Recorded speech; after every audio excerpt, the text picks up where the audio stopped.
Yeah. So mo fẹ́ ṣe short broadcast yìí ní Yorùbá for the sake of àwọn tó wà lórí wall mi. You can see that wípé láti bí àárọ̀ yìí, in fact láti bí ìjẹta ni mo ti ń sọ̀rọ̀ gan lórí nǹkan tó ń ṣẹlẹ̀ ní ilẹ̀ Ìgbò. Ṣé rí nǹkan kan tí ò yé majority wa lélẹ̀ tí mo dẹ̀ wish kó yé wa, kó dẹ̀ yé wa dáadáa. Ṣé rí ẹni tó bá ní agbára, kò sí nǹkan tó ń fi agbára ṣe ju pé kó fi rẹ́ èèyàn jẹ. Àná àwọn tó dẹ̀ wà nínú ìjọba wọ́n mọ value agbára gan, and the number one agbára tí wọ́n ní òun ni wípé kí wọ́n create fear nínú wa. Now tí nǹkan bá wá ń ṣẹlẹ̀ lẹ́gbẹ̀ẹ́ ilé ẹ̀, lẹ́gbẹ̀ẹ́ neighbor ẹ̀, tó sọ pé torí pé kò ń ṣèwọ ló ń ṣẹlẹ̀ sí, tí wọ́n ń feel cool tó ń justify ẹ̀, ńṣe ló ń sọ fún alágbára tó ní agbára yẹn lọ́wọ́ wípé nǹkan tóun ló lè ṣe. Now gbogbo yín ń fi ọ̀rọ̀ Biafra àbí kò ṣe Biafra, ẹ̀ ń ròyìn pé Biafra yẹn is the only problem tó lè destroy Nigeria. No, Biafra kọ́ ló máa destroy Nigeria. Ẹ̀yin Yorùbá tẹ́ ń wò mí yìí kẹ́ gbọ́ dáadáa. Biafra kọ́ ló máa destroy Nigeria. Nǹkan tó máa destroy Nigeria òun ni àbòsí ojú ayé tí gbogbo àjọ ń ṣe. Nǹkan tó bá kàn wá òun nìkan ló matter. Nǹkan tó bá kàn ẹni tó wà lẹ́gbẹ̀ẹ́ ilé wa kò kàn wá. Now àbòsí yìí ló máa jẹ́ kí a rí nǹkan tí ò dáa ká sọ pé ó dáa, as long as tó ti ń ṣàwá ló ṣẹlẹ̀ sí. Mo rí àwọn àgbàlagbà, mo rí ẹ̀yin youth tí mo believe pé ẹ kàwé, ó dẹ̀ kẹ́ tí ẹ lè reason beyond bí àwọn ọ̀dà àwọn àgbàlagbà yẹn ṣe máa ronú. Now àwọn àgbàlagbà ló máa dá wàhálà sílẹ̀, àwa ọ̀dọ́ la máa lọ jàjà yẹn. Nígbà tí wọ́n bá fẹ́ discuss bí wọ́n ṣe máa dá wàhálà sílẹ̀, èmi àti ẹ ò ní sí níbẹ̀. But tó bá ti wá dá sílẹ̀ tán, wọ́n wá bọ́ síta, wọ́n á pè èmi àti ẹ ká wá lọ ja ìjà yẹn. Ẹ̀yin ń bára yín jà lórí Facebook torí ọ̀rọ̀ Biafra, but àwa tá jẹ́ Yorùbá ní ilẹ̀ títí wa gangan a yàtọ̀ sí ẹrú. Gbogbo wa ládẹ mọ̀, àwọn tó ń ṣiṣẹ́ dàbí ẹni tí ò níṣẹ́, àwọn tó ń lọ sí iléèwé wọn ò ráṣeyọrí ṣe lórí ẹ̀, àwọn tó rí owó iléèwé san wọn ò ríṣẹ́ fi ṣe. Now ìyẹn lásán ti tó láti da ilé ayé rú.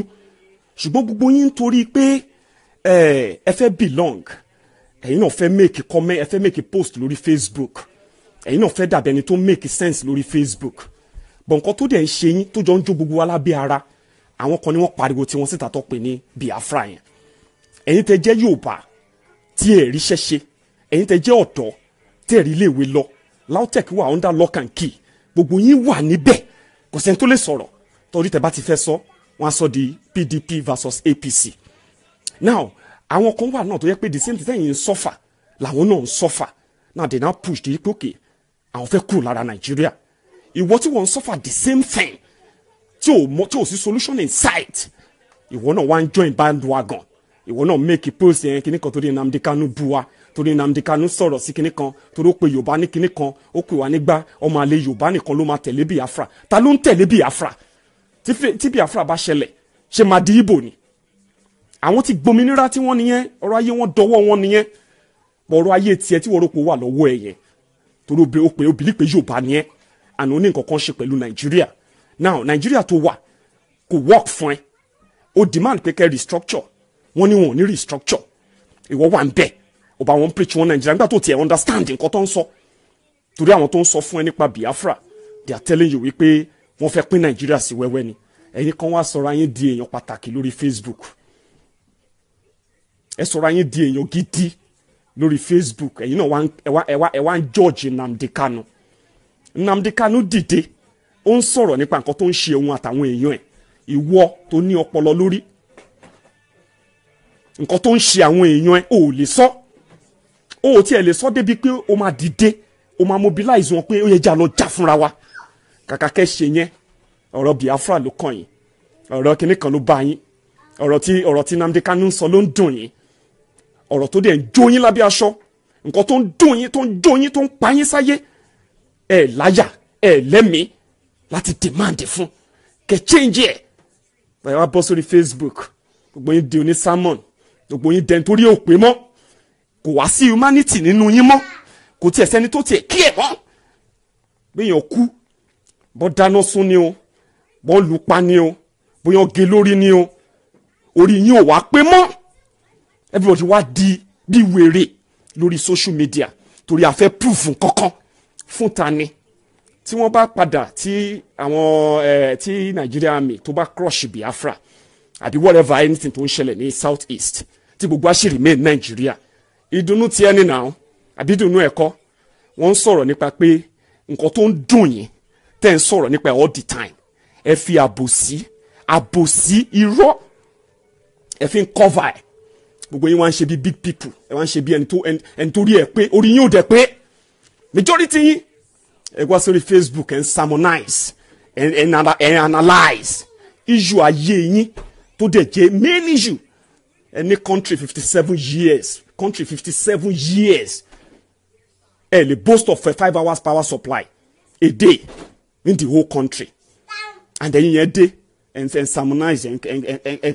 kọ jargons and support pé kí wọ́n lọ suppress àwọn tí wọ́n gbé tọ́láyà láti demand fún wọn tó jẹ́ ẹ̀tọ́ wọn gẹ́gẹ́ bí ọmọ Nàìjíríà tẹ̀lé yín òpònú kan torí yín ti pò kọ́sìkọ́ tí mo mọ̀ yín sí nìyẹn ẹ̀yin òpònú kan ẹ wá ń béèrè pé àwọn senator wọn ń kọ́ àwọn reps wọn ń kọ́ àwọn kinní wọn ń kọ́ àwọn senator tiẹ̀ ń kọ́ àwọn house of representatives tiẹ̀ ń kọ́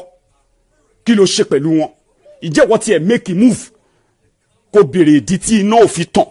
tí rep ẹ̀dẹ̀ ń gbowó oṣù ǹjẹ́ ìwọ tiẹ̀ béèrè yẹn lọ́wọ́ tara ẹ̀ ìwọ ń sọ fáwọn tí wọ́n ń jàjà títí wọn bóyá wọ́n jà rightly àbí wọ́n jà wrongly èwo ni wọ́n jà pẹ̀lú ilé ayé ẹ̀ ìyà tó ń jẹ ló ń jẹ wọ́n iṣẹ́ tí wọ́n ò rí ṣe làwọn náà ò rí ṣe gbogbo yín wá ń defend the nonsense ibi tó yẹ ká concentrate sí concentrate síbẹ̀ ẹ wá sọ̀rọ̀ ayín dọ̀tà èmi ń block everybody ni o ẹ má ṣì mí gbọ́ o ṣé ń gbọ́ mi ń sìn tó bá wà ní surrounding mi tó o bá ti lè feel pulse ẹni tó wà lẹ́gbẹ̀ẹ́ bóyá o mọ̀ rí àbó tiẹ̀ mọ̀ rí tó o bá ti lè feel pulse there is no point kó máa wà lórí wall mi kí ló ń ṣe ń bí kí lájọ dapọ̀ kí ló pa wá pọ̀ mi ò sí lórí bíi nítorí mo fẹ́ lọ́rẹ̀ẹ́ mo wà lórí bíi láti discover àwọn èèyàn tó máa help ayé tèmi grow àtàwọn èèyàn tèmi náà máa lo ayé mi láti fi grow títí wọn mi ò sí níbi fún torí pé mo fẹ́ kó like mi mi ò need like ẹ mi ò need love ẹ mi ò need anything ẹ mo kàn need brain ẹni tó wà functional kì í ṣe pé ọpọlọ òṣì tó yẹ pé racism tó ti jẹnu ẹ̀dọ̀ majority yín nǹkan tẹ̀ dẹ̀ ń jà fún ẹ mọ́ ànígbà tẹ́ bá ti mọ nǹkan tẹ́ ń jà fún ẹ máa shadow boxing ni ìṣèlú pé ẹ̀kan máa gbá òfùfù lẹ́sẹ̀ lásán ni mi ò ń ṣọ̀tá anybody o mi ò dẹ̀ ń ṣọ̀rẹ́ anybody títẹ̀mí ni wípé tí o bá ti lè ro orí ẹ there is no point pàjọ́ ń pretend pàjọ́jọ́ rẹ lórí Facebook ọ̀rẹ́ òṣìwò lájọ́ ń ṣe eré kí lajá ń bẹ́kùn ṣe eré pé kíni so nǹkan tí mo ṣe ní máa sọ eléyìí ní Yorùbá nìyẹn gbogbo yín tẹ̀ rò pé bóyá pé Bádéró tún ti di Biafra no ríran ni tẹ bá ríran mọ̀ pé nǹkan tó ń ṣẹlẹ̀ yìí it is not just about Biafra it is about the leadership failure nínú country wa tí ẹ̀yin òpònú yóò fẹ́ gbà tí ẹ̀yin afọ́fun gbémú ẹ̀yin tí ikùn yín control tí ẹ fẹ́ agree pẹ̀lú but there is no problem tẹ́lẹ̀tẹ́lẹ̀ lẹ ti máa ń ṣe tẹ́ pé tẹ́ bá ti da gìrìgìrì yín bolẹ̀ gbogbo àtúlọlẹ̀ yìí but let me be honest with you nǹkan tó ń bọ̀ nílé imagine and we have said it everything tó wà ní Nàìjíríà lọ́wọ́lọ́wọ́ báyìí ló máa turn around everything tó wà Nàìjíríà lọ́wọ́lọ́wọ́ báyìí ló máa shift space kò matter bóyá o believe àbó believe kò matter bóyá torí pé o pé well ta ni wọ́n but let me be honest with you èmi pẹ̀lú ẹni tó ń run economy Nàìjíríà and you know why ìlú òyìnbó ni mò ń gbé ṣó ṣe yín sìn now ní last year alone